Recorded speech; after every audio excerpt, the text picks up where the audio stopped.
السلام علیکم ورحمۃ اللہ وبرکاتہ۔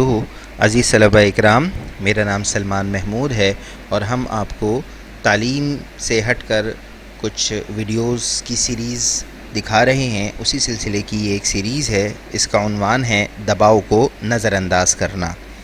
ابن سینا جو کہ مشہور مسلم سائنسدان گزرے ہیں، یہ ان کی تحریر سے ایک اقتباس ہے جو کہ آپ کے فائدے کے لیے یہاں پہ پیش کیا جا رہا ہے۔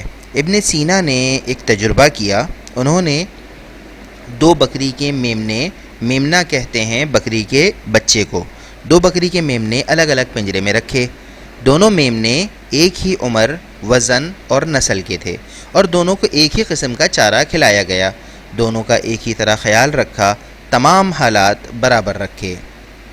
پھر میمنوں یعنی بکری کے بچوں کو پنجروں کی ایک طرف ایک پنجرہ اور رکھا گیا اور اس پنجرے میں ایک بھیڑیا رکھا۔ ان میمنوں میں سے صرف ایک میمنا اس بھیڑیے کو دیکھ سکتا تھا۔ کچھ مہینوں بعد جو میمنا بھیڑیے کو دیکھتا تھا وہ مر گیا، کیونکہ وہ بے چین، خوفزدہ اور کمزور ہوتا گیا۔ اگرچہ بھیڑیے نے میمنے کو کچھ نہیں کہا، لیکن میمنا خوف اور دباؤ کی وجہ سے مر گیا جو اس نے محسوس کیا، جبکہ دوسرا میمنا جو بھیڑیے کو نہیں دیکھ سکتا تھا اچھی طرح سے کھاتا پیتا رہا اور اس کا وزن بھی بڑھ گیا، کیونکہ وہ کافی پرامن اور پرسکون رہا۔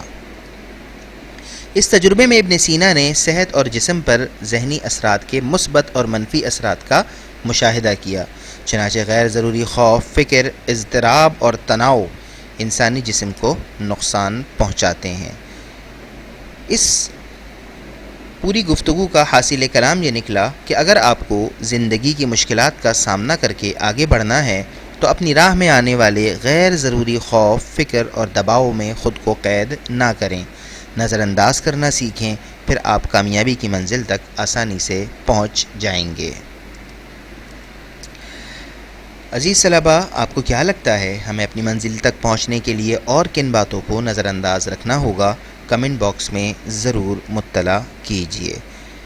السلام علیکم ورحمۃ اللہ وبرکاتہ۔